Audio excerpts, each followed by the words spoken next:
seorang yang bakal memimpin umat akhir zaman. Ismuhu Isa ibnu Maryam, namanya adalah Isa putra Maryam, wajihan fid dunya wal akhirah, popular, terkenal di dunia dan di akhirat. Dahsyat. Uthman pakai pergi telagah, nama sumur Aris dipanggil. Di sumur tu Masya Allah, seorang sahabat nama Muakib, dia pegang cincin tu. Tengoklah, mungkin dia nak tengok-tengok. Tiba-tiba cincin tu jatuh dalam sumur. Jatuh dalam sumur. Uthman Ibn Affan kata, kita cari sampai jumpa. 3 hari 3 malam cari, tak jumpa. Bermula daripada saat itu berlaku fitnah terhadap umat Islam sampai sekarang. Itu isyarat. Kemungkinan besar cincin yang jatuh dekat sumur tadi, dekat perigi tadi, kemungkinan besar, wallahu ta'ala wa'alam, mungkin ditemui semula. Yang akan pakai kemungkinan khalifah yang terakhir, Imam Mahdi Al-Muntazar. Sebab tu bila keluar nanti Dabbatul Ar, maka dia keluar, dia bawa cincin Nabi Sulaiman dan tongkat Nabi Musa. Daripada mana dia jumpa?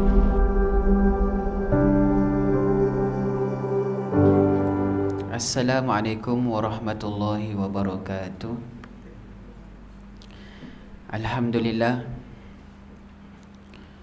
alhamdulillahi rabbil alamin, walhamdulillahilladzi khalaqas samawati wal ard fi 6 ayyam thumma istawa 'alal 'arsy. Allahumma salli ala sayyidina Muhammad al-fatih lima ughliq wal khatim lima sabaq nasiril haqqi bil haqqi wal hadi ila siratikal mustaqim wa ada alihi wa sahbihi haqqa qadrihi wa miqdarihi al-azim. Qala Allah ta'ala fil Qur'anil Karim, a'udzu billahi minasy syaithanir rajim, bismillahirrahmanirrahim. Fa asyarat ilaihi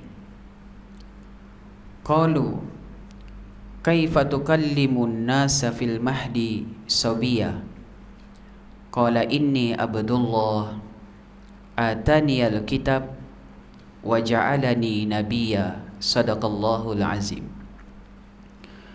Maka diberikan isyarat oleh ibunya kepada anaknya, iaitu kepada bayi yang bernama Isa alaihissalam.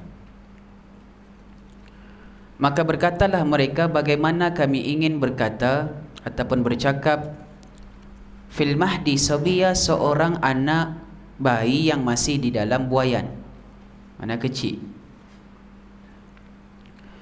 Maka tiba-tiba berkatalah bayi yang berada di buayan itu, qala inni Abdullah, sesungguhnya aku adalah Abdullah, hamba Allah. Atani al-kitab, dikurniakan padaku kitab Injil. Wa ja'alani nabiyya, dan aku akan menjadi nabi. Itulah disebutkan di dalam surah Maryam pada ayat yang ke-29 dan pada ayat ke-30. Alhamdulillah, itu muqaddimah kerana tajuk kita hari ini, Nabi Isa AS turun dari langit. Ya, boleh buka muka surat 88, kitab Mat Merah, muka surat 88. Situ kan kitab beza ya, 86 ya, 86.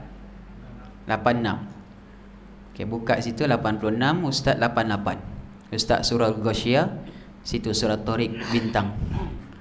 Okey ya. Jadi pertamanya kita bersyukur dulu kepada Allah kerana Allah Ta'ala pertemukan kita pada malam yang penuh dengan barakah ini, ya, kerana membicarakan susuk tubuh yang barakah, seorang yang bakal memimpin umat akhir zaman, ya, seorang Nabi yang akan membawa keadilan dan menghukum dengan penuh kebijaksanaan. Dan orangnya sudah ada, nah, orangnya sudah ada, cuma belum turun. Nah, orangnya sudah hidup lama, sebelum Nabi Muhammad sallallahu alaihi wasallam lahir lagi, dia sudah hidup. Jadi hebatnya dia, Masya Allah, kerana Allah Ta'ala mengangkat dia ke langit. Ketika itu dia berumur 32 tahun. Umur 32 tahun. Ada kata 33 ataupun ialah 30-an lah. Ya, seorang pemimpin ummah akhir zaman, pemimpin agung, Masya Allah. Jadi Allah Ta'ala mengangkat dia ke langit. Di langitlah dia duduk, di langitlah dia dapat rezeki, di langitlah dia melaksanakan apa yang diperintahkan Allah Subhanahu wa Ta'ala. Maka jasad dan roh dia tu diangkat. Diangkat ke mana? Ke langit. Dalilnya Nabi Muhammad sallallahu alaihi wasallam ketika Isra wal Mi'raj, Nabi sallallahu alaihi wasallam bertemu dengan para nabi. Ramai ya, para nabi. Bukan pari-pari. Para nabi. Makna banyaknya para nabi yang Nabi sallallahu alaihi wasallam jumpa. Sedangkan kalau mengikut hukum syaraknya, mereka sudah wafat. Mereka sudah wafat. Tetapi ketika Nabi sallallahu alaihi wasallam Isra Mi'raj, Nabi singgah di Baitul Maqdis, di Masjid Baitul Maqdis, kiblat pertama umat Islam. Maka Nabi sallallahu alaihi wasallam itu jadi imam. Yang makmumnya lebih kurang 124,000 tu para nabi, para rasul. Di 313 tu para rasul, 124,000 tu para nabi. Ni semua ni bukan manusia biasa. Ini manusia yang pernah jadi pemimpin di kalangan kaumnya sendiri. Ini pemimpin-pemimpin yang Allah lantik, yang Allah pilih, bukan manusia yang pilih. Bukan 5 tahun sekali. Ya kan? Jadi pemimpin ini dipilih Allah. Jadi mereka lah mendapat gelaran mursalin ataupun nabiyyin, para rasul dan para nabi. Kemudian Nabi SAW dimi'rajkan ke langit. Tadi di Isra, kemudian di Mi'raj. Mi'raj ni makna naik. Dinaikkan oleh Allah Ta'ala ke atas langit bersama dengan malaikat Jibril alaihissalam. Dia pun tak masuk akal juga. Ya, sebab tu hukum akal tu terbahagi pada 3. Wajib akal, mustahil akal, harus akal. 3 saja. Dalam kitab tauhid, kitab akidah, hukum akal tu terbahagi pada 3 hukum. Dia beza dengan hukum syarak. Hukum syarak tu dia diceritakan ataupun di dalam ilmu-ilmu kitab fiqah. Hukum wajib, haram, sunat, makruh dan harus. Itu hukum syarak. Adapun hukum akal tu 3. Wajib akal, mana boleh terima akal. Mustahil akal, tak boleh terima. Dan tak dapat nak diterima oleh akal. Itu mustahil akal. Yang ketiga jaiz, boleh saja. Sama ada boleh terima akal ke tidak terima. Jika Allah yang bertindak, ya semua boleh berlaku. Jadi begitulah kisahnya. Ketika Nabi Ibrahim dibakar 40 hari 40 malam, keluar tak terbakar. Hukum akal wajib terbakar. Mustahil kalau tidak terbakar. Tapi mengikut hukum jaiz bagi akal, boleh diterima kerana yang buat perbuatan itu adalah Allah Ta'ala. Nabi Yunus alaihissalam 40 hari 40 malam juga dalam perut ikan nun, ikan paus, masuk dalam laut paling dalam, Masya Allah, tak guna oksigen. Waktu tu mana ada oksigen. Subhanallah. 40 hari 40 malam. Ikut hukum akal, wajib dia tu mati. Mustahil kalau tak mati. Tapi ikut jaiz, harus, maka boleh saja dia hidup. Dia tidak mati kerana yang mematikan manusia itu Allah. Yang memberikan nyawa, nafas, oksigen itu Allah. Jadi bila Allah yang buat kerja, Masya Allah, hidup. Ya. Gitu juga dengan Nabi Ismail alaihissalam disembelih. Ikut hukum akal juga sama macam tadi. Nabi Musa melintas lautan, pukul laut terbelah 2. Itu pun semua mustahil. Boleh berlaku? Ya boleh. Jika Allah yang menyebutkan kun fayakun, semua boleh terjadi. Begitu hukum yang kita melihat video hari itu, banjir. Ikut hukum akal, Quran itu wajib basah. Sebab paras air lebih tinggi daripada tempat kedudukan Quran itu. Quran dekat bawah, jadi paras air ke atas. Jadi kalau ikut hukum akal, Quran ni mesti basah. Mustahil kalau tak basah. Tapi jika Allah yang ingin perlihatkan keagungan kalam dia, ya boleh saja. Begitulah. Ikut hukum akal, mustahil Nabi boleh pergi dalam keadaan setengah hari ataupun setengah malam ke Baitul Maqdis, yang perjalanannya mengambil masa sebulan kalau menaiki kuda Ferrari paling canggih. Dahsyat.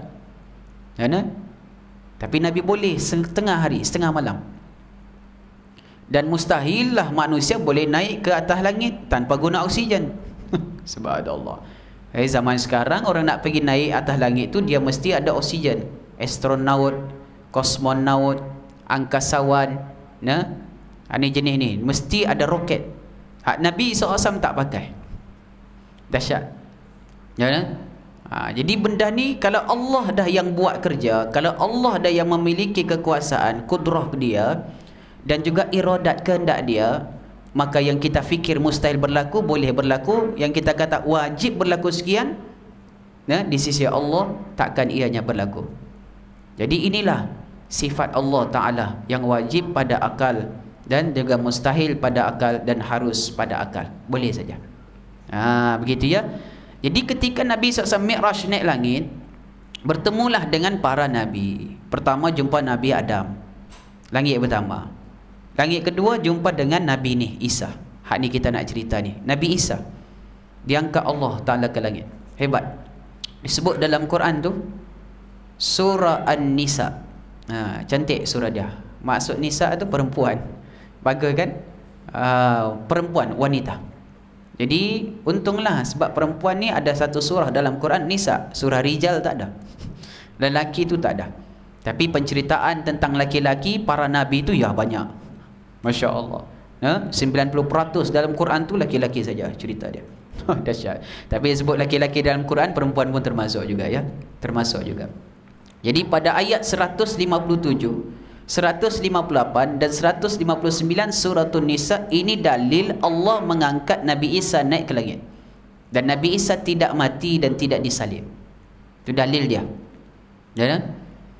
Allah Ta'ala sebutkan dalam Quran itu, wa qaulihim inna qatalnal masiha Isa bin Maryam Rasulullah wa ma qataluhu wa ma salabuhu walakin syubbiha lahum wa innal ladina ikhtalafu fihi syakkim min ma min ilmin illa tiba'az zan wa ma qataluhu yaqina bal rafa'allahu ilaihi wa kana Allahu azizan hakima wa in min ahlil kitab illa la yu'minanna bihi qabla mautih wa kana Allah innahu kana apa lagi tu syahida. Ya. Jadi 3 ayat ni dia cerita dalil bahawa Nabi kita Isa alaihissalam itu tidak mati dan tidak disalib.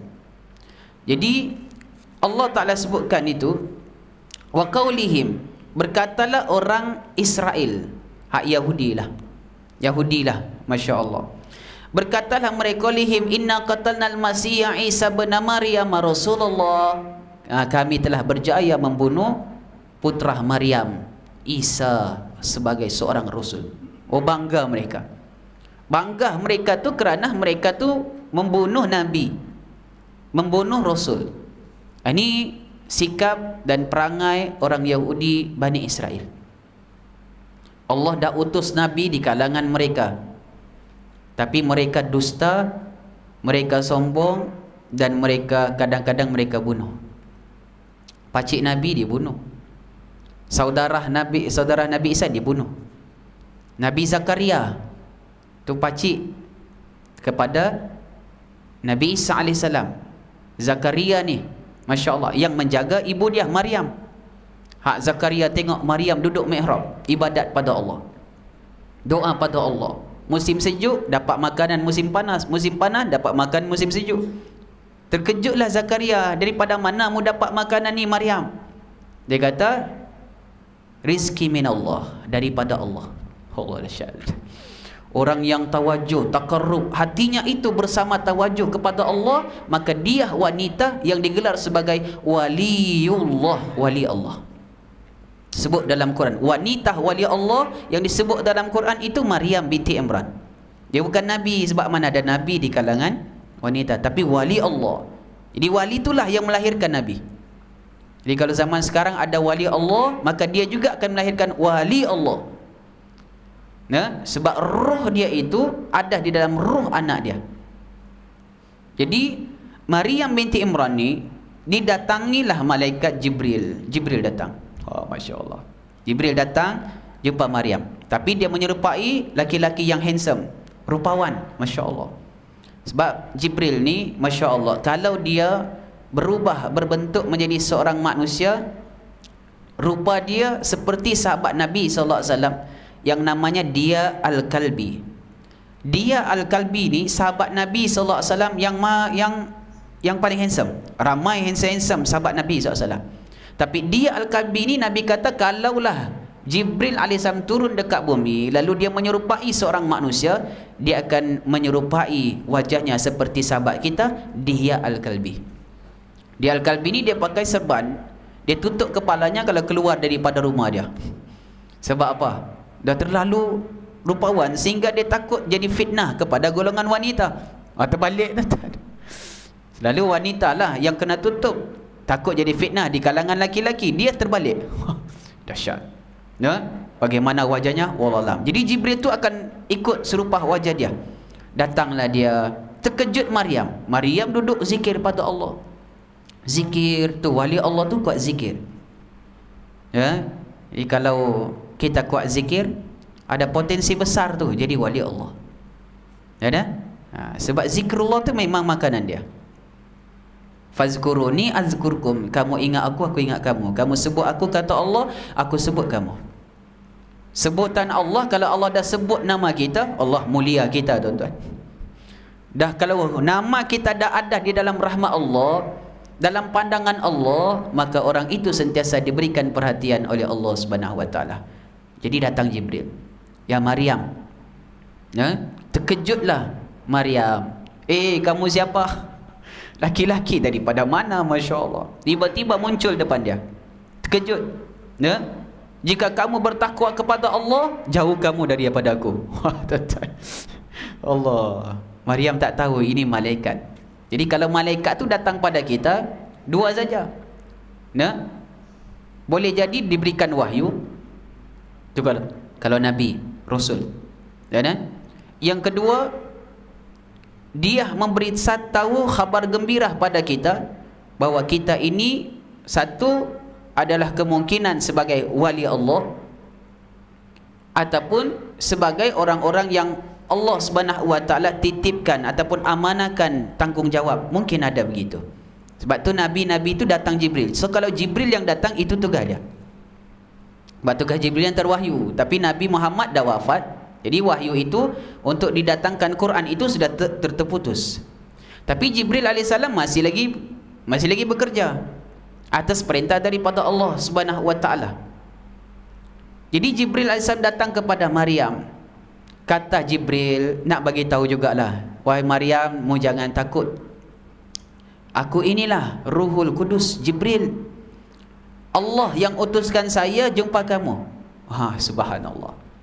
Tuan-tuan ya, jumpa dia. Dahsyat. Buat apa?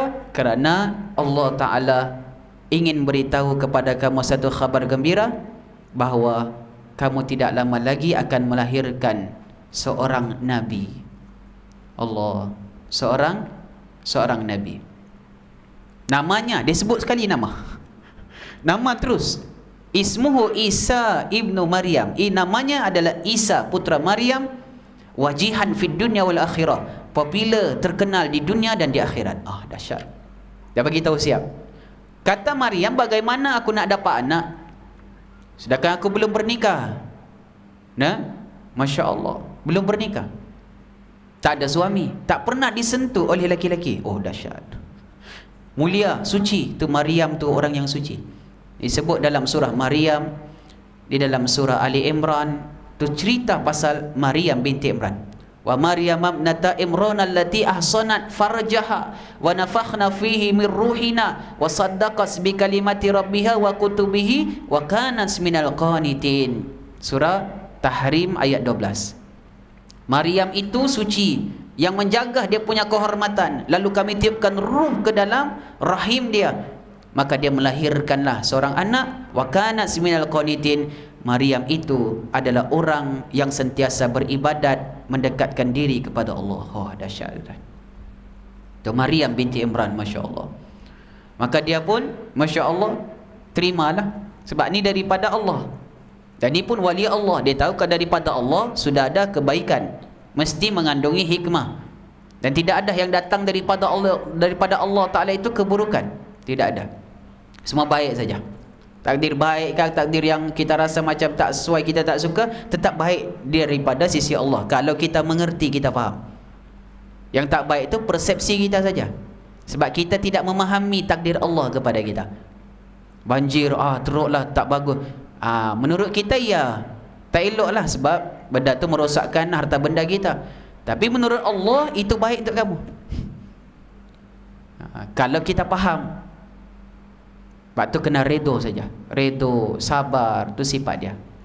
Sebab bila orang beriman tahu itu daripada Allah, sudah pasti dia tahu satu hari nanti Allah boleh berikan yang lebih baik setelah mana Allah musnahkan. Tu keyakinan orang beriman kepada Allah Subhanahu Wa Taala. Macam mana? Subhanallah. Jadi Maryam binti Imran pun bersiap-siap untuk beranak. Beranak kata. Di mana dia beranak ni? Di Palestin. Allah. Dekat kawasan tu, tuan-tuan. Dekat dengan Jordan, dekat dengan Mesir. Satu pokok kurma dia bersandar kat situ. Dia kata ketika dia mengandungkan Isa tu, Allah, berat macam nak mati, dia kata. Kan bagus kalau aku tak jadi manusia yang diingat orang, katanya. Subhanallah. Tapi Allah dah pilih dia. Diingat orang sampai kiamat. Tu, Maryam binti Imran. Jadi kata Jibril, Maryam mau bersandar di pokok kurma, bersandar. Makanan tak ada, minuman tak ada. Bukan musim kurma, buah kurma, tapi ada kurma. Ada makanan. Maryam, di bawah kamu tu ada sungai. Subhanallah. Semua dari mana? Syurga Allah Ta'ala. Sebagaimana di mihrab Maryam tu dapat makanan dari syurga, maka ketika dia melahirkan Isa pun dari syurga juga. Dahsyat. Lahirlah Isa AS. Ketika dapat Isa AS ni, lahirlah Nabi Isa AS ini ke dunia, Masya Allah. Maka orang Bani Israel tu dapat berita yang Maryam sudah melahirkan anak. Jadi mereka pun sebarkanlah. Sebab Bani Israel ni jahat kan. Dia kata, Maryam dapat anak. Dia telah melakukan satu perbuatan di luar, di luar kawalan. Maryam, keluargamu, Nabi Harun ataupun Harun, itu semua elok-elok, baik belaka. Kenapa kamu macam ni? Kata Bani Israel. Sebab mereka tak tahu, tak faham. Heran mereka. Mereka tuduh Maryam dengan tuduhan yang bukan-bukan. Maryam katanya, aku puasa. Dia puasa. Puasa lebih kurang beberapa hari dia puasa. Tak mau sembang dengan orang. Bukan puasa tak makan ni, tak mau cakap dengan orang. Puasa tak bercakap. Jadi ketika orang tuduh dia, dia kata, dia nak kata, aku bukan buat perbuatan tak elok. Kalau kamu tak percaya, tanya anak ni. Jadi dia isyarat anak dia. Fasyarat ilai, tu tadi surah Maryam ayat 29. Maka dia bagi syarat, ditunjuk ke anak dia hak di dalam buayan itu. Maka kata mereka, qalu man kana tukallimun nasa fil mahdi sabiya. Bagaimana kami nak bercakap dengan anak kecil, bayi ni boleh bercakap ke tak? Ikut hukum akal, bayi itu tak boleh bercakap. Mustahil kalau bercakap. Tapi kalau Allah yang punya kerja, hak bayi juga boleh bercakap. Itu kita kata hukum akal tadi. Hukum akal tu terbagi pada 3. Tu dalam kitab Tauhid tu kalau kita belajar, jumpa semua hukum tu. InsyaAllah ya, jumpa semua. Jadi kata mereka, macam mana kami nak bercakap dengan anak bayi yang ada di buayan? Bolehkah bercakap? Jadi ini satu perkataan Mahdi di dalam Quran. Orang cari Imam Mahdi. Jadi Mahdi satu dalam Quran tu antaranya surah Maryam. Mahdi Sobiyah, tu perkataan Mahdi Sobiyah. Apa makna Mahdi di situ? Maknanya buayan. Kita menuntut ilmu tu kan, ada hadis dulu, walaupun dia dhaif dikatakan oleh sebagian ulama, tapi kita boleh amal dia. Utlubul ilma minal mahdi ilal lahdi, menuntut ilmu daripada mahdi ilal lahdi, daripada buayan sampai ke liang lahat. Itu antara dalil, walaupun ini hadis yang ialah tak kuat, tapi tak mengapa untuk kita faham maksud mahdi tadi itu. Jadi buayan. Jadi kalau nak cari Imam Mahdi, ada orang kata Imam Mahdi itu sudah disebut dalam Quran, tu Mahdi itu dialah. Jadi ada yang kata Imam Mahdi itu Isa. Itu tak betul juga. Sebab Imam Mahdi itu keturunan Nabi Muhammad sallallahu alaihi wasallam. Jadi Isa itu bukan keturunan Rasulullah. Sebab Nabi sallallahu alaihi wasallam kata, Al-Mahdi minni, Mahdi itu daripada keturunan aku, min fitrati min waladi Fatimah, daripada anak keturunan Fatimah. Jadi kalau dikatakan Isa itulah Al-Mahdi, maka itu bukan. Isa tu Isa, dia Nabi. Mahdi itu Mahdi. Mahdi susuk yang lain, Isa susuk lain. Dua-dua pemimpin umat akhir zaman. Dan dua-dua saling bersama-sama bersekutu untuk membebaskan dunia ini daripada jauran wa zulman, kezaliman. Masya Allah. Dua-dua punya tugas yang hebat. Subhanallah. Jadi tuan-tuan puan-puan dirahmati Allah Subhanahu wa taala. Jadi dia kata, macam mana kami nak cakap dengan budak ni? Tiba-tiba dengan izin Allah, yang dikatakan anak kecil tak boleh bercakap, tiba-tiba bercakap. Kata Isa, qala inni abdullah. Dia kata aku adalah Abdullah. Heran mereka. Bertengok budak bercakap, bayi bercakap. Atani Alkitab, nanti aku diberikan kitab Injil. Dan tak dapat lagi Injil, dia nanti diberikan Injil, masih bayi. Subhanallah. Ini kata Nabi, mereka boleh melihat, kasyaf dipanggil. Mereka boleh melihat sesuatu yang ke depan. Diperjalankan masa, ataupun kita panggil travel, time of travel, time travel, back of the future. Nabi Muhammad SAW tu dah kembali ke zaman lampau, zaman dia dan zaman ke depan. Dia panggil dahri. Hal ata alal insan hinum minad dahri. Dahri itu maknanya masa. Tu kita baca Jumaat hari-hari tu. Ulama kata tu surah insan, sebagian ulama kata tu nama surah dahri, masa. Diperjalankan masa. Nabi Muhammad lihat masa lampau, Nabi Muhammad lihat masa dia sendiri, dan Nabi Muhammad lihat masa depan, sehingga Nabi Muhammad boleh sebut nanti akhir zaman Isa akan turun, tugas dia bunuh Dajjal. Dia tahu dari mana? Allah. Sebab diperlihatkan kepada Nabi Muhammad SAW. Hebat, Masya Allah tuan-tuan. Boleh saja kah? Boleh, kekasih Allah Subhanahu wa taala tuan-tuan. Oh dahsyat. Lalu katanya, inni Abdullah, aku hamba Allah, atani alkitab wa ja'alani nabiyya, aku jadi nabi. Jadi nabi tuan-tuan. Ni antara perkara ajaib yang berlaku dekat dunia, bayi boleh bercakap. Bukan perkara ajaib tu piramid tuan-tuan. Bangunan mereng, itu bukan ajaib. Dia nak bagi kalih kita punya pandangan dengan keajaiban para nabi yang Allah dah cipta, yang Allah dah berikan mukjizat. Jadi mereka cipta juga perkara-perkara ajaib dekat dunia. Nak lawan, Masya Allah. Jadi orang hanya fikir perkara ajaib itu hak dicipta oleh manusia. Mereka tak fikir perkara ajaib yang berlaku kepada para nabi. Semua para nabi itu berlaku perkara-perkara ajaib yang takkan berlaku pada manusia lain. Nabi Muhammad Sidratul Muntaha naik langit. Nabi Isa AS bercakap waktu kecil. Nabi Musa belah lautan. Nabi Ibrahim keluar daripada api, tak terbakar. Nabi Ismail, Masya Allah, sembelih tidak tersembelih. Nabi Yunus dalam perut keluar tak mati, perut ikan nun. Ajaib saja. Ajaib-ajaib itulah namanya mukjizat, perkara luar biasa. Masya Allah. Jadi kata Nabi Isa, aku adalah seorang Nabi. Jadi Nabi Isa tak dibunuh. Jadi mereka kata kami telah bunuh Isa AS. Lalu Allah jawab, wa ma qataluh, mereka tu tak bunuh Isa. Wa ma salabuh, mereka juga tak salib Isa. Mereka tak bunuh dan mereka tidak salib. Jadi dalam surah Maryam tu, selepas daripada ayat 30, 31, 32 dan 33, Nabi Isa kata, salamun yauma wulidtu, selamatlah, sejahteralah ketika aku dilahirkan. Satu. wa yauma yamutu, dan ketika aku mati pun selamat juga.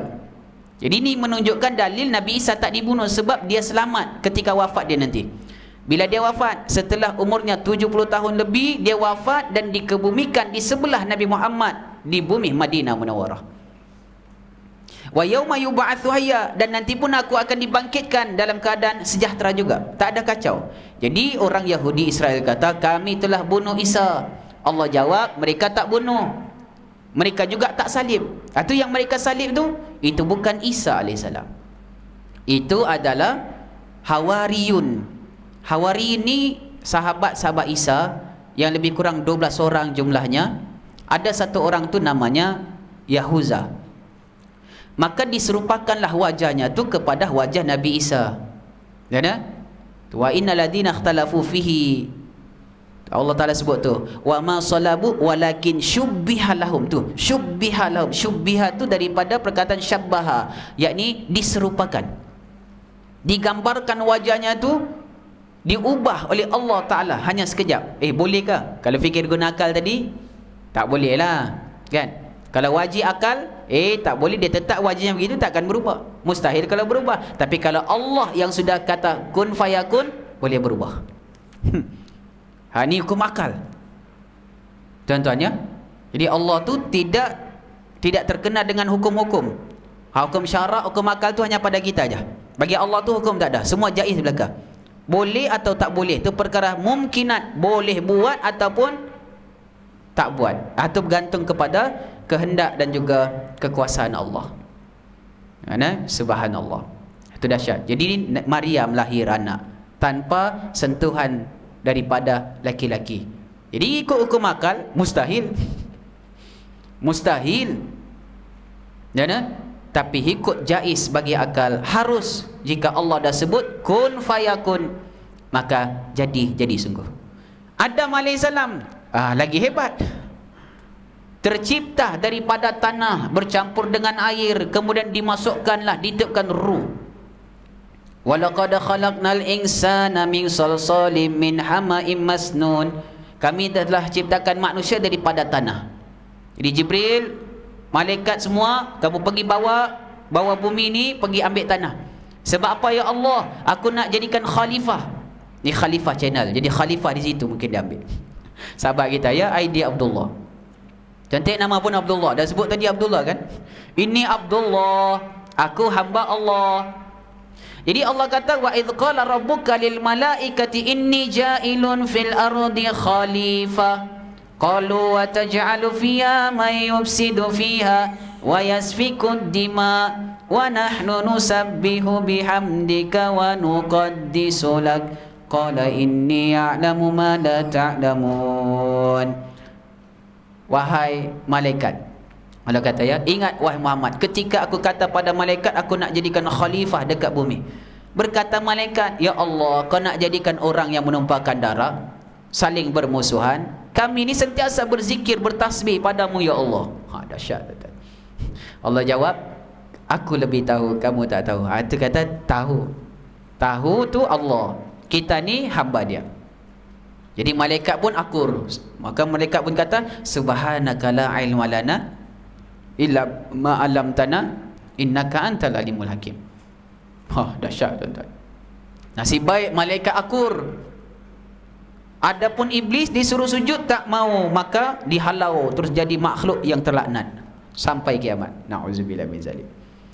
Jadi masya-Allah, Adam tu pun ditiupkan ruh. Fa idza sawaituhu wa nafakhtu fihi min ruhi faqa'u lahu sajidin. Fasajadal malaikatu kullum ajma'un illa iblis aba ayakuna ma'as sajidin. Qala ya iblis ma laka alla takuna ma'as sajidin. Qala lam akun yasjuda li basharin khalaqtahu min salsalin min hama'im masnun. Qala fakhruj minha fa innaka rajim wa inna alaika la'nati ila yaumiddin. Qala rabbi fa anzirni ila yaumi yub'atsun. Qala fa innaka minal munzirin ila yaumil waqtil ma'lum. Qala rabbi bima aghwaytani la uzayyinanna lahum fil ardi wa la ughwiyannahum ajma'in illa ibadaka minhumul mukhlasin. Qala hadza siratun alayya mustaqim. Ni suratul Hijr. Bermula ayat 26 sampai ayat 42. Cantik. Cerita pasal penciptaan Nabi Adam dan iblis tak mau sujud kepadanya. Sehingga Allah melaknat iblis itu dan ditakdirkan dia itu hidup tidak mati sampai hari kiamat. Mana sebelum kiamat berlaku betul-betul tu dia hidup. Daripada dulu dia hidup sampai sekarang. Minal munzorin dipanggil. Sebab tu Nabi Isa tu pun tergolong di kalangan minal munzorin. Jadi ada berapa makhluk minal munzorin yang dikatakan sebagai makhluk yang ditangguh ajalnya tidak mati. Yang pertama, malaikat tak mati. Yang kedua tadi itu Azazil, iblis. Yang ketiga Ya'juj Ma'juj, tak mati. Zulkarnain dah buat dinding, dia tak mati. Nabi kata dia keluar nanti. Yang keempat Nabi kita Isa alaihissalam. Nabi kita Isa alaihissalam. Jadi ini antara makhluk yang tak mati lagi, disebut minal munzorin. Yang kelima Dajjal, minal munzorin semua. Munzorin maksudnya diberikan tangguhan dia punya ajal sampai ditetapkan waktu yang ditetapkan Allah Subhanahu Wa Taala. Termasuk Nabi Isa. Jadi kalau iblis tu boleh hidup sampai sekarang, ya Nabi Isa pun boleh. Jadi mereka kata Nabi Isa dah mati, dah disalib. Subhanallah. Ternyata mereka tidak memiliki ilmu berkenaan tentang ketuhanan. Sebab mereka dapat kitab yang salah. Kitab yang sudah diubah. Kitab Taurat sudah diubah. Kitab Injil pun sudah diubah. Jadi mereka mendapat pengajaran daripada ulama mereka, yakni pemimpin-pemimpin mereka, mengatakan yang Isa itu disalib. Bahkan Allah dah sebut Isa tak disalib. Yang disalib itu sahabat dia. Diserupakan wajah dia. Man tasyabbah biqaumin tu tasyabbah, siapa menyerupai satu kaum tu tasyabbah. Man syubbiha lahum, diserupakan wajahnya semirip wajah Nabi Isa. Isa di mana? Diangkat Allah ke langit. Terus kelip mata. Boleh saja? Boleh. Jadi yang disalib dan dibunuh tu sahabat dia, nama Yahuza. Tapi dikatakan dia sudah dijanjikan syurga oleh Nabi Isa alaihissalam. Subhanallah. Itu cerita dia ya. Dahsyat tuan-tuan. Jadi ketika orang Yahudi tu nak bunuh, Masya Allah, Isa alaihissalam, mereka pun ketika dah bunuh tu sahabat Nabi Isa Hawariyun tu pun mereka syak ragu, betulkah Isa? Macam bukan. Sebab tanda-tandanya tu macam ada tak ada tanda yang dia ni seorang Nabi. Masya Allah. Jadi mereka ragu sendiri. Wa ma qataluhu yaqina tu. Mereka pun tak yakin yang mereka bunuh tu Isa. Allah dah sebut. Tu nak percaya kat siapa? Nak percaya dekat ajaran Nasrani, Kristian, ataupun nak percaya dengan ajaran Allah yang tersebut dalam Quran? Jadi percaya kepada Allah. Jadi mereka tak bunuh Isa, tak salib Isa. Dan mereka pun sendiri merasakan kita pun tak yakin itu Isa. Jadi oleh kerana mereka nak beritahu kepada seluruh manusia bahawa mereka telah bunuh Isa, mereka reka, mereka ubah satu hadis palsu, mengatakan bahawa kami telah bunuh Isa. Jadi orang pun percaya Isa sudah pun dapat mati. Kenapa mereka nak bunuh Isa? Itu persoalannya. Nabi Zakaria dikatakan sudah dibunuh. Nabi Zakaria tuan-tuan dah masuk dalam kayu ni, pokok. Kan mukjizat Nabi Zakaria, masuk dalam pokok. Masya Allah. Tiba-tiba hak iblis, syaitan tadi itu, yang katanya aku akan sesatkan semua ada anak Adam sampai kiamat kecuali yang ikhlas, maka dia pula menghasut orang Yahudi Nasrani ni, orang Yahudi Israel ni. Dia katakan dia pecahkan rahsia sebab dia tahu perkara gaib. Ni makrifat dia tinggi. Iblis Azazil ni ketua para malaikat dulu tuan-tuan. Jadi Zakaria tu sembunyi kat situ. Kat mana? Pokok. Jadi mereka gergaji pokok tu, keluar darah. Mati Nabi Zakaria, wafat. Ada ulama kata bukan Zakaria yang mati tapi orang lain. Wallahu alam. Tapi dalam Quran memang benar orang Yahudi banyak membunuh para nabi. Tu disebut awa kullama ahdu ahdan nabadhu fariqam minhum bal aksaruhum la yu'minun walamma ja'ahum rasulun min indillah musaddiqan lima baina yadayhi. Allah Taala sebut situ rasulun bima la tahwa anfusukum mustakbartum fa fariqan kadzabtum wa fariqan taqtulun. Ketika kami hantarkan nabi rasul pada kamu, kamu buat sombong. Sombong. Yang kedua, kamu dustai, tak percaya. Ketiga, kadang-kadang kamu bunuh dia. Jadi jelas dalam Quran mereka ada bunuh para nabi. Jadi anak Nabi Zakaria, Nabi Yahya, dibunuh juga dikatakan dalam kisah itu. Masya Allah. Ketika mereka nak bunuh Isa, sebab apa mereka nak bunuh Isa, Nabi Zakaria dan juga Nabi Yahya? Kerana mereka, para nabi ini berdakwah supaya melarang, mencegah mereka daripada melakukan perkara-perkara mungkar. Mungkar. Ni tuan-tuan, Nabi Isa tegur amar makruf nahi mungkar, dia dah buat. Jadi mereka tak suka Isa mengganggu kita. Isa kata kamu mengubah kitab Taurat Nabi Musa. Jadi mereka ni tak suka, marah. Masya Allah. Oleh kerana marah sungguh mereka ni, Isa mengganggu kita punya projek, kita punya pekerjaan. Jadi apa kata? Kita bunuh Isa. Yang bagi cadangan bunuh tu siapa dia? Iblis juga. Hak macam zaman Nabi SAW. Ketika Nabi SAW berdakwah di bumi Mekah, bermesyuaratlah kafir Quraisy, datang juga iblis menyerupai manusia. Inilah kamu halau Muhammad, Ta'ala pun bunuh Muhammad. Jadi berhimpun mereka nak bunuh Muhammad. Hak yang bagi idea tu dalam mesyuarat tu iblis. Tapi Allah selamatkan Rasulullah SAW. Rasulullah tak mati, Masya Allah. Rasulullah hidup sebab Allah jaga Nabi Muhammad SAW. Begitu juga Isa dijaga Allah. Sebab Isa ada tugas besar. Tugas besar dia apa? Akhir zaman. Masya Allah ya. Tugas besar dia tuan-tuan. Nabi Isa kata akan lahir selepas aku ni Nabi namanya Ahmad. Tengok, dia dah bagi tahu rahsia. Macam mana dia tahu nama Ahmad? Jadi yang beritahu dia Allah Ta'ala. Jadi Nabi Muhammad pun bagi tahu juga rahsia. Nanti akhir zaman yang bunuh Dajjal itu Isa turun. Sama-sama dua pekerja. Dua-dua pecahkan rahsia. Isa pecahkan rahsia akan lahir seorang Nabi namanya Ahmad. Nabi Muhammad pecahkan rahsia akan bunuh Dajjal itu Isa. Hebat Nabi-Nabi tuan-tuan. Masing-masing dapat wahyu daripada Tuhan yang sama, Allah Azza wa Jalla. Dahsyat Masya Allah. Jadi mereka tak bunuh. Bal rafa'allahu ilahi, bahkan Allah mengangkat Isa. Ini dalil kata Allah angkat Isa. Jadi Nabi Muhammad tu Al-Amin, As-Siddiq, sifat yang wajib para Nabi tu 4. Siddiq, amanat, tabligh, fatona. Siddiq itu benar, dia tak pernah mendusta. Mustahil dia berdusta. Kedua, iaitulah dia amanah, dipercayai. Mustahil dia khianat. Jadi dia telah berjumpa dengan Isa. Langit kedua, dia jumpa Isa. Orangnya Masya Allah putih kemerah-merahan, macam rupa orang Rom. Lebih kurang begitulah. Macam orang-orang sebelah Eropah. Rambutnya panjang, bergelombang sedikit. Jadi ketika dia turun nanti, kata Nabi SAW, turunnya di Menaratil Baidha. Kat mana tu? Bumi Syria, Dimash. Diapit 2 orang malaikat dengan 2 sayapnya. Masya Allah.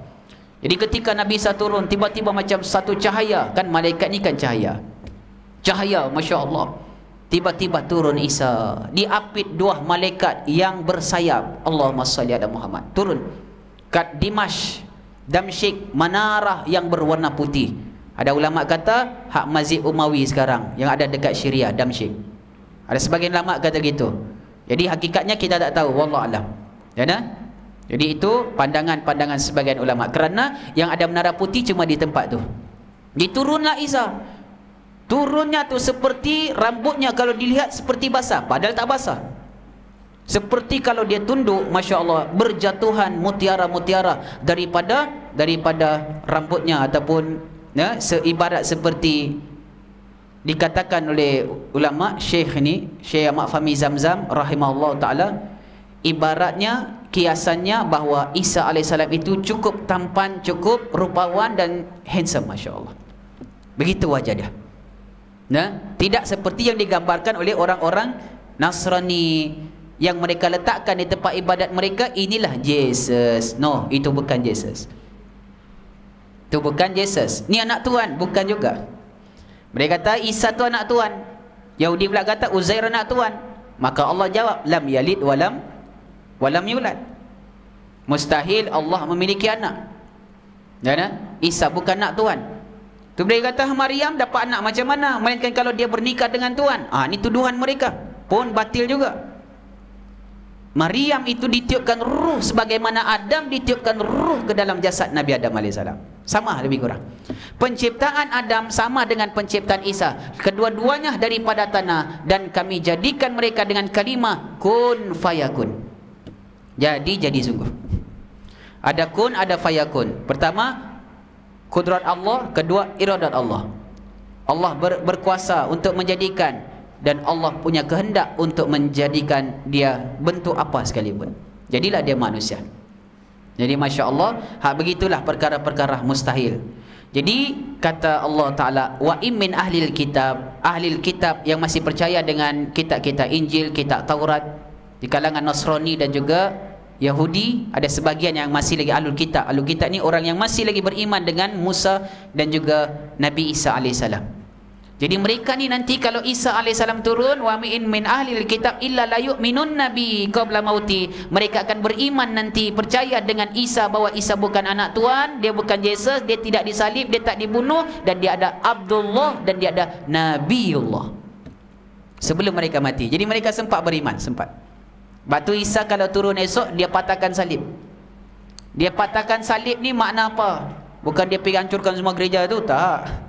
Mana patahkan salib, agama yang berkiblatkan salib itu tidak ada. Yang ada cuma berkiblatkan Allah Subhanahu wa taala. Hanya Islam saja. Ya, agama diridai Allah. Atau Nasrani semua ustaz lagu mana? Mereka semua masuk Islam. Yang tak masuk Islam semua akan mati dibunuh Isa, ataupun mereka akan dimatikan Allah Subhanahu wa taala. Adanya? Jadi yang ketika Isa turun tu, Dajjal mati, dibunuh, Yahudi pun semua pengikut dia pun mati. Jadi yang saksi baki itu semua orang yang beriman nanti dengan Nabi Isa, jika Allah berikan hidayah pada mereka. Yang tak beriman akan dibunuh oleh Nabi Isa alaihissalam. Bahkan disebutkan oleh Nabi Isa alaihissalam, hanya dengan menghidu nafas Nabi Isa alaihissalam pun mereka sudah boleh mati. Dahsyat. Itu karomah. Ni kan karomah dah. Ni mukjizat. Bolehkan nafas bunuh orang. Kalau Allah yang berkehendak, boleh saja. Sebagaimana virus pun boleh matikan orang, benda kau tak nampak. Ini kan pula nafas seorang Nabi. Subhanallah. Yang keluar di lidahnya kalimah Allah, kun fayakun, bismillah, dengan izin Allah mati engkau, dengan izin Allah hidup engkau. Tuh Nabi Isa punya mukjizat, menghidupkan orang mati. Subhanallah. Itu dahsyat. Dia buat patung, dia tiup, hidup. Sebab dia ruhullah, digelar ruhullah. Ruh tu, ruh. Bukanlah maknanya dia itu roh Allah. Mustahil Allah memiliki roh, kerana yang memiliki roh cuma makhluk. Allah Maha Suci, Allah menyerupai makhluk. Habis itu ditiupkan roh tu. Tuan-tuan, ada ulama kata itu adalah ruh ataupun nur, cahaya daripada cahaya kenabian kita Nabi Muhammad sallallahu alaihi wasallam. Subhanallah. Batu Nabi Muhammad orang dah kenal sebelum dia lahir. Nabi Adam dah tengok nama Muhammad. Nabi Musa teringin nak jadi Nabi akhir zaman sebab Nabi Muhammad dan umatnya penuh kelebihan. Macam mana mereka tahu? Nabi Adam alaihissalam sama. Nabi Sulaiman tu cincin dia, Nabi Sulaiman. Nabi Sulaiman tu ada cincin. Batu cincin Nabi Sulaiman tu diberikan oleh Allah, dihadiahkan oleh Allah daripada batu mutiara syurga. Daripada batu syurga tu dikirim kat Nabi Sulaiman. Tertulis di batu cincin Nabi Allah Sulaiman alaihissalam, tertulis kalimah Anallah la ilaha illa ana Muhammad abdi wa rasuli. Ada nama Muhammad. Bila Nabi Sulaiman pakai, tunduk semuanya makhluk, jin, angin dan juga seluruh binatang tunduk kat Nabi Sulaiman. Ada nama Muhammad. Akulah Allah, tak ada Tuhan melainkan aku. Ni Muhammad tu Nabi aku, dan dia adalah Rasul aku. Nabi Sulaiman pakai cincin, jin tunduk. Angin tunduk. Itu disebut dalam Quran, dalam surah Sabah. Kita boleh tengok nanti, bermula ayat 10 sampai ayat 14.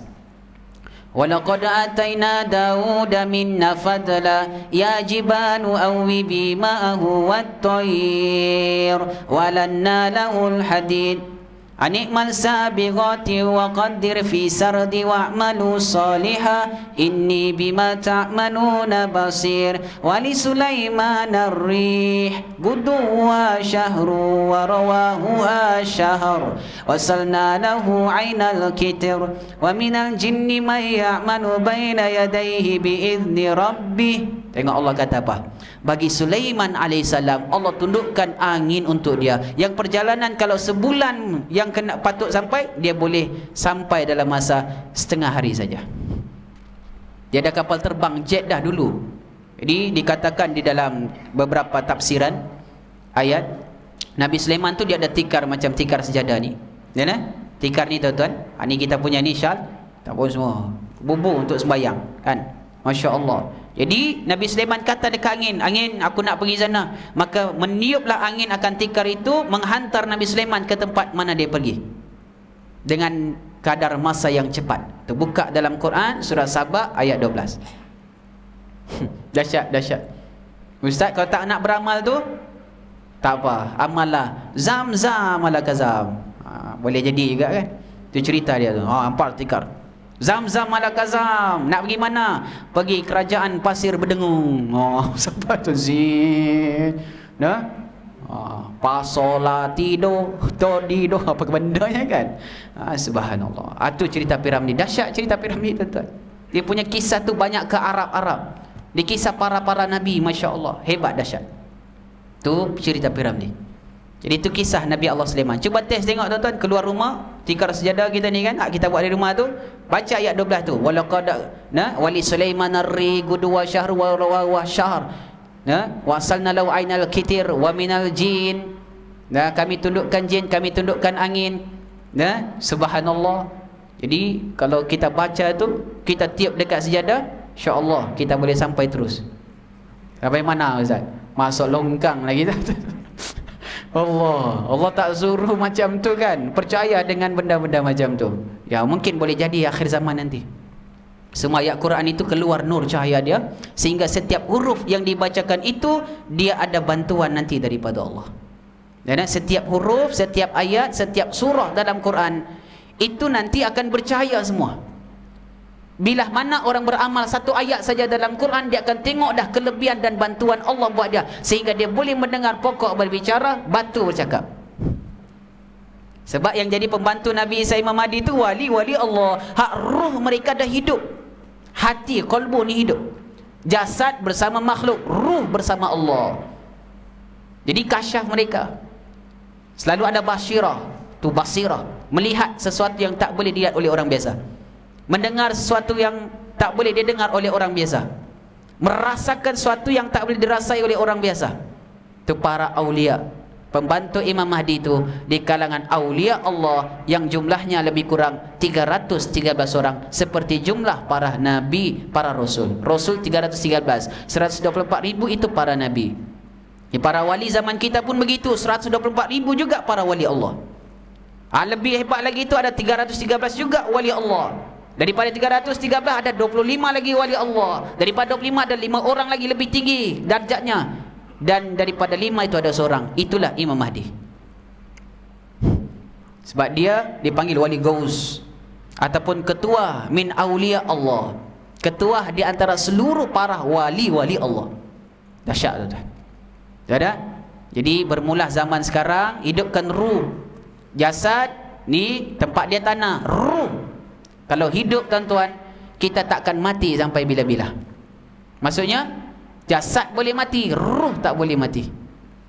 Jasad milik tanah, sebab Adam dari tanah. Tapi ruh itu milik Allah. Yang Allah tiupkan ruh ke dalam jasad Nabi Adam. So berpecah, berpisah antara jasad dengan ruh. Jasad pergi tanah, ruh pergi Allah. Hak tu para Nabi Rasul tu ruh mereka hidup. Sebab tu boleh sembahyang dengan Nabi SAW. Wala taqulu lima yuqtalu fi sabilillah amwat. Kamu jangan kata orang yang mati di jalan Allah tu mati, bal ahya, bahkan mereka hidup di sisi Allah. Itu yang kadang-kadang kita boleh jumpa dalam tidur tu, datang jumpa Nabi, jumpa wali. Itu kata ruh hidup. Kalau jumpa iblis, itu kata hati kita tu berpenyakit. Jumpa siapa? Mak lima ustaz. Memang betul kau ni. Hati memang mak lima sungguh. Tapi kalau ruh kita hidup, ruh bersama Allah, selalu zikir Allah, Allah, maka orang ini Masya Allah, tidurnya pun, maka ruh dipegang Allah, lalu ruhnya akan diperjalankan. Ikutlah bagaimana Allah nak perlihatkan padanya. Dalam alam mimpi itu adalah alam tanpa, dipanggil alam tanpa sedar. Semua orang bermimpi. Jadi yang mimpi itu, yang ingat itu siapa? Ruh. Sebab tu ruh kita ni semuanya hidup dulu. Zaman alastu bi rabbikum, qalu bala syahidna, bukankah aku ini Tuhan kamu? Semua roh jawab, ya benar engkau Tuhan kami ya Allah. Yang menjawab itu ketua ruh, iaitulah bapa sekalian ruh, Nabi Muhammad SAW. Kalau bapa bagi jasad, Abul Bashar, bapa bagi sekalian manusia, itu Nabi Adam. Untuk jasad, Nabi Adam adalah bapa dia. Tapi untuk ruh, bapa dia adalah Nabi Muhammad SAW. Ini dahsyat, tuan-tuan. Sebab itulah kena hidupkan kolbu dengan zikrullah. Innal ladina amanu tatma'innu qulubuhum bi dzikrillah, ala bi dzikrillah tatma'innul qulub. Ni makanan kolbu adalah zikrullah. Jadi lazimi zikir kepada Allah untuk hidupkan kolbu supaya bercahaya. So Nabi Sulaiman pakai cincin tu, tunduk semua, tuan-tuan. Nabi Muhammad juga ada cincin sama. Nabi Muhammad tu dia cincin juga. Ini hebat dahsyat. Cincin Nabi Sulaiman dengan cincin Nabi Muhammad tu ada persamaan. Nabi Muhammad cincinnya dibuat dari batu akik, daripada Ethiopia, daripada perak, batu putih. Tulisan di batu cincin Nabi SAW, Muhammad Rasulullah. Muhammad kat bawah, Rasul kat tengah, Allah kat atas. Dan Nabi Adam tadi Anallah, ada kalimah Allah juga, ada kalimah Nabi Muhammad juga. Tunduk jin, Nabi Muhammad pakai, Masya Allah. Satu dia buat untuk cop mohor, untuk cop dia punya surat, dia hantar kepada semua para raja-raja untuk berdakwah. Satu dia pakai untuk di tangan dia, sama ada jari kelingking ataupun jari manis, kanan atau kiri, dua-dua boleh. Sunnah Nabi SAW disebut dalam Syama'il Muhammadiyah. Nabi wafat, cincin tu dipegang dan dipakai oleh pengganti khalifah yang pertama, Abu Bakar As-Siddiq. Dia pakai. Siapa pakai cincin, dia boleh jadi khalifah. Sama macam Nabi Sulaiman, dia pakai cincin, dia jadi pemimpin. Ketika dia lepaskan cincin, dia masuk bilik mandi, cincinnya dicuri oleh jin. Jin pakai cincin, jin pula memerintah waktu tu. Ujian, fitnah berlaku pada Nabi Allah Sulaiman. Lebih kurang ada kata 40 hari. Jadi Nabi Sulaiman itu Masya Allah tergapai-gapai. Sehingga jin waktu memerintah, dia ubah macam-macam surat, dia buat sihir macam-macam. Lalu dia mengatakan, Sulaiman boleh menundukkan kami para jin, menundukkan angin, dan boleh bercakap dengan hud, dengan semut, binatang semua, kerana dia ada sihir. Dia tuduh Nabi Sulaiman buat sihir. Padahal ketika jin merintah, dia payah buat sihir. Itu disebut dalam suratul Baqarah ayat 102. Wattaba'u ma taslu syayatinu ala mulki Sulaiman wa ma kafara Sulaiman walakinna syayatina kafaru yu'allimuna an-nasa as-sihr wa ma unzila 'alal malakaini bi Babila Harut wa Marut wa ma yu'allimani min ahadin hatta yaqula innama nahnu fitnatun fala takfur fayata'allamuna minhuma ma yadurruhu. Sampai habislah, buat panjang tu lah. Dia sampai ayat atas, dari atas sampai tengah. Dia cerita pasal Nabi Sulaiman, Harut Marut, dan juga iblis, syaitan, jin. Mereka telah mengajar manusia dengan sihir waktu mereka memerintah, waktu mereka ambil cincin itu. Tapi dari takdir Allah, Nabi Sulaiman dapat balik cincin tersebut. Subhanallah. Jadi Nabi Sulaiman memerintah balik. Itu dahsyat. Nabi Muhammad, cincin dia ya. Tuan-tuan nak tahu mana ayat tadi tu, tengok surah Al-Baqarah ayat 102, jumpalah insya-Allah. Ya dah? Yang ajarkan sihir tu bukan Sulaiman. Sulaiman tu dapat wahyu. Yang ajarkan sihir itu adalah iblis. Jadi ramailah orang hari ni baca tu, insya-Allah kau boleh tundukkan tu, tundukkan ni. Dia kata ni daripada ilmu Nabi Sulaiman. Tak, itu ilmu iblis. Bukan daripada Nabi Sulaiman, bukan daripada nuria, cahaya Allah, tapi nur naria, daripada cahaya, daripada api iblis, nar. Atau jangan salah ambil benda-benda yang macam tu ya. Jadi ketika Abu Bakar pakai cincin, dia memerintah jadi khalifah. Selepas Abu Bakar, wafatlah Abu Bakar, cincin pula dipakai oleh khalifah kedua. Siapa dia? Sayyidina Umar Al-Khattab radhiyallahu anhu.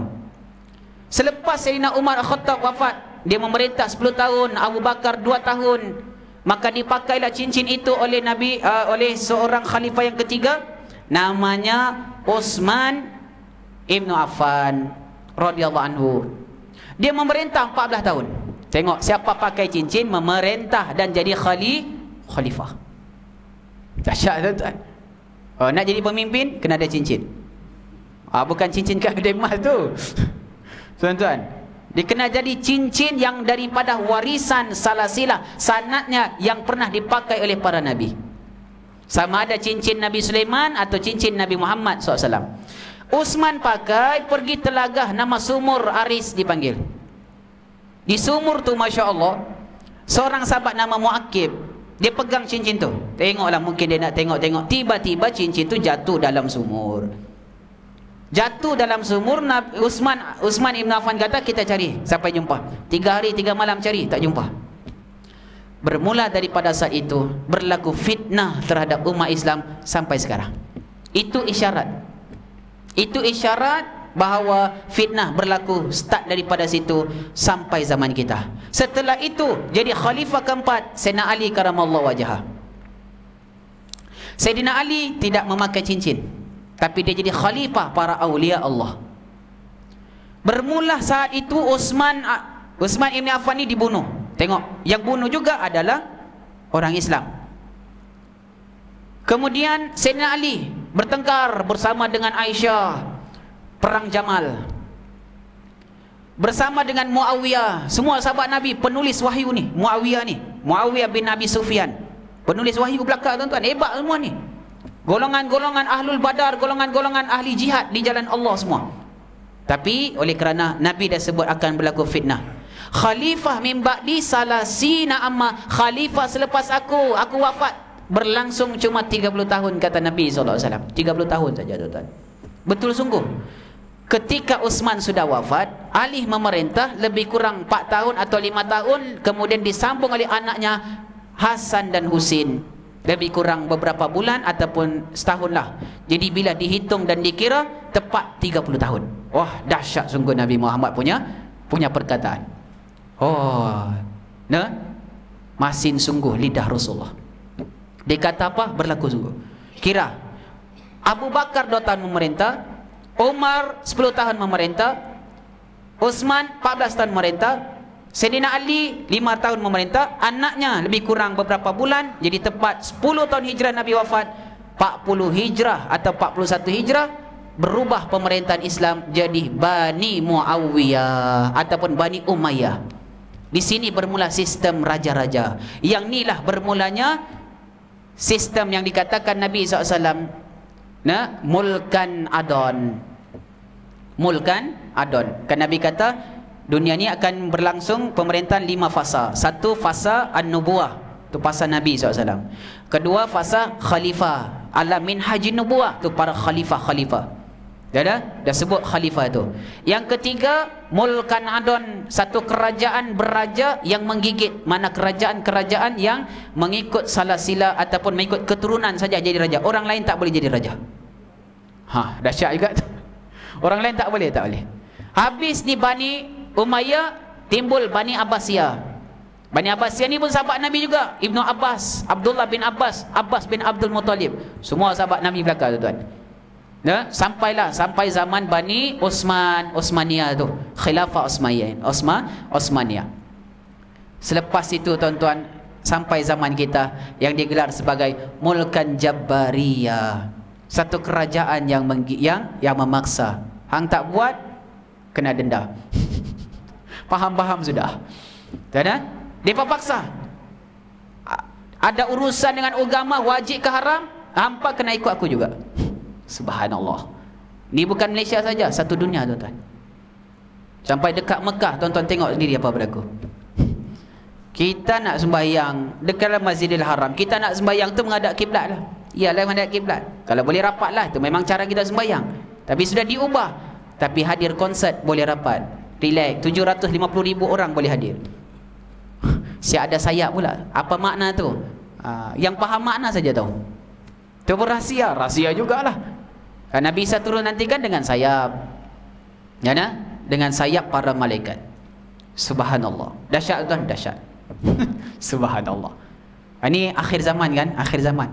Jadi jangan heran, benda tu memang akan berlaku akhir zaman. Tak ada siapa boleh tak. Dan memang akan berlaku benda tu.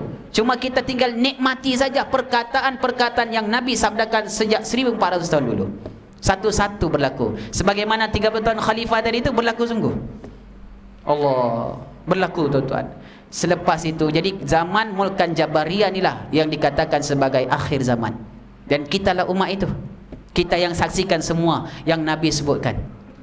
Ya, maka nanti akan berganti balik jadi Khalifah ala minhajin nubuwah, hak itulah Khalifatul Mahdi yang akan wujud nanti, yang akan zahir dizahirkan Allah Subhanahu wa taala. Kemudian baru kembali semula ke zaman nubuwah tu Nabi Isa alaihissalam. Kembali balik. Jadi apa berlaku zaman sekarang sudah berlaku zaman dulu. Nah, dia rotate balik. Berputar. Jadi cincin walaupun Ali tak pakai, kemungkinan besar cincin yang jatuh dekat sumur tadi, dekat perigi tadi, kemungkinan besar wallahu taala alam mungkin ditemui semula. Yang akan pakai kemungkinan khalifah yang terakhir Imam Mahdi Al-Muntazar, sebab dia keturunan Ali. Ali tak pakai cincin, tapi mungkin dia pakai, yang bila dia pakai sebagai bukti inilah khalifah Allah yang ada tulisan Muhammad Rasulullah. Boleh jumpa kah? Dia cari tak jumpa.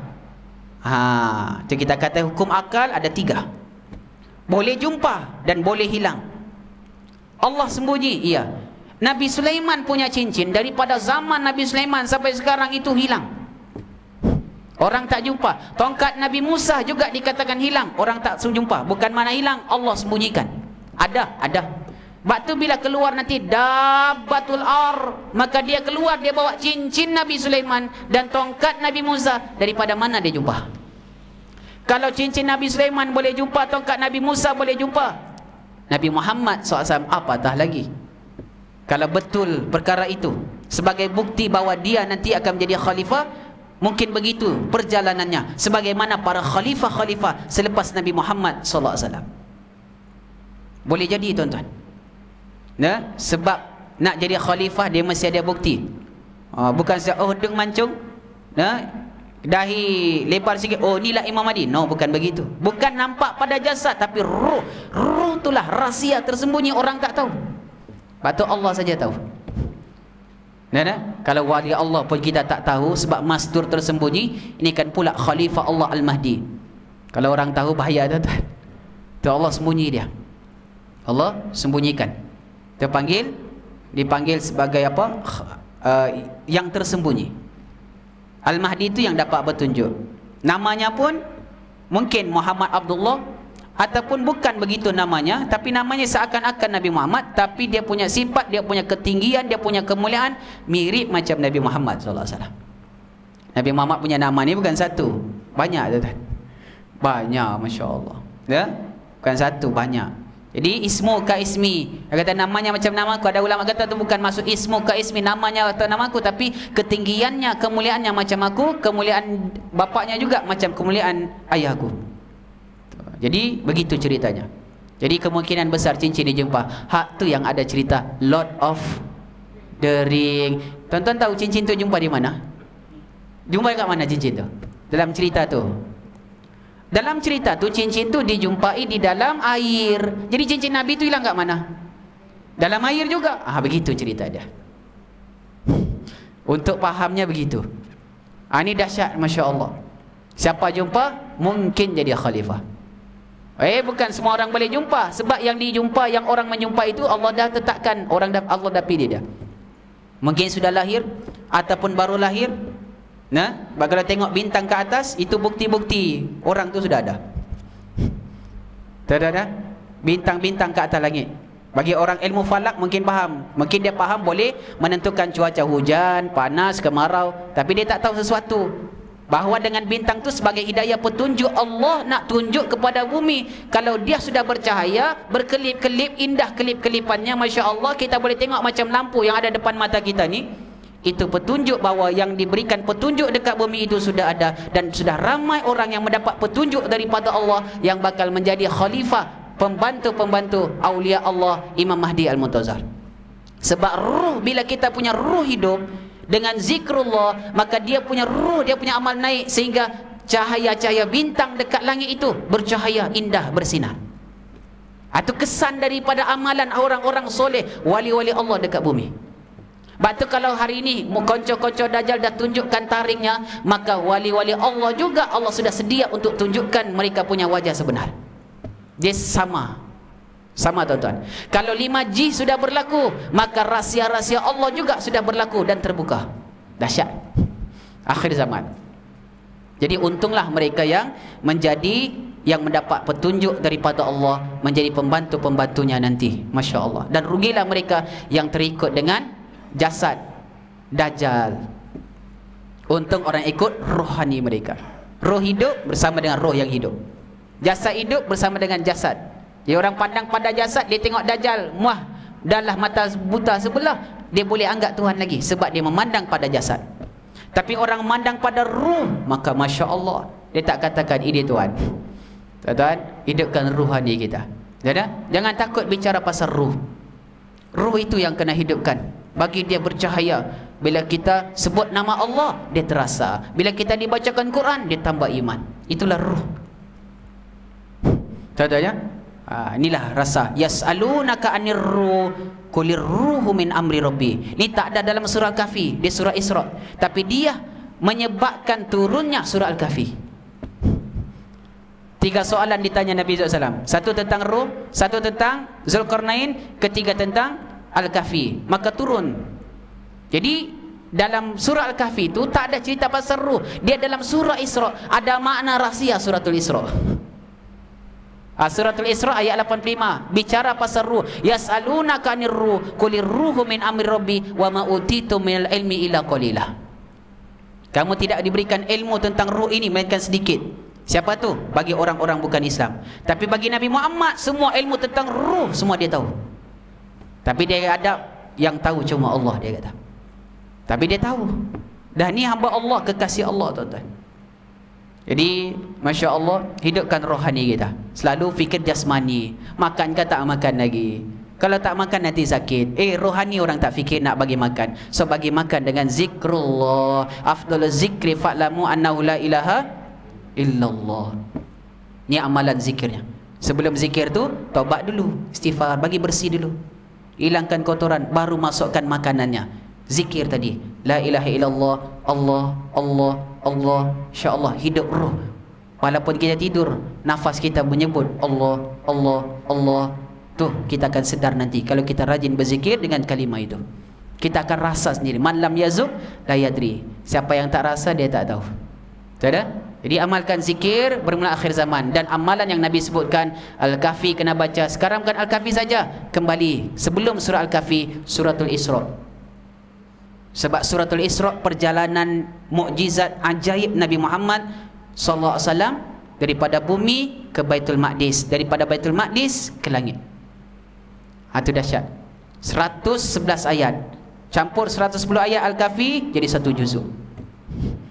Ya, insya-Allah bila kita amalkan hari-hari surah Al-Kahfi dan surah Isra itu, nanti Allah Taala masya-Allah pun juga mungkin diperjalankan kita punya ruhani, ruh kita, sehingga kita menyaksikan kebenaran-kebenaran di sebalik kebenaran disabdakan Nabi. Kerana Nabi kata di akhir zaman, mimpi bagi orang beriman 46 daripada mimpinya para nabi benar semua. Jadi yang melihat tu bukan jasad, mata ni tutup, tapi roh hidup. Ruh tu yang berjalan, Allah perjalankan, perlihatkan. Tapi Nabi Muhammad Isra Mi'raj bukan ruh saja, jasad dengan ruh dua-dua pergi sekali. Biasa kita bukan Nabi. Tapi kalau Allah nak bagi lihat, ruh yang diperlihatkan, diperjalankan ruh kita untuk melihatkan kebenaran. Jadi Allah bagi macam-macam ilham dengan sebab kita ini dekat dan hampir pada Allah, hati dan rohani kita hidup. Boleh ya? InsyaAllah ya. Lewat sangat dah. Tak? Masya Allah. Semoga ada kebaikannya untuk saya sendiri dan juga kepada semua. Dan semoga kita tergolong di kalangan orang yang sentiasa di bawah bimbingan dan hidayah daripada Allah Subhanahu wa taala. Wallahu taala wa alam, wabillahi taufiq wa hidayah. Wassalamualaikum warahmatullahi taala wabarakatuh. Allahumma a'inna ala dzikrika wa syukrika wa husni ibadatik. Allahumma inna na'udzubika min adzabil qubur, min adzabi jahannam, wa min fitnati mahya wa mamati, wa min fitnati masihid dajjal. Rabbana zidna ilma warzuqna fahma wahdina siratal mustaqim, siratal ladzina an'amta 'alaihim minan nabiyyin wasiddiqin wasyuhada wal auliya'is solihin wa sunna ulaika rafiqa. Wa sallallahu alaihi Muhammad wa ala alihi wa sahbihi wa sallam. Alhamdulillahirabbil alamin. Taqabbalallahu minkum.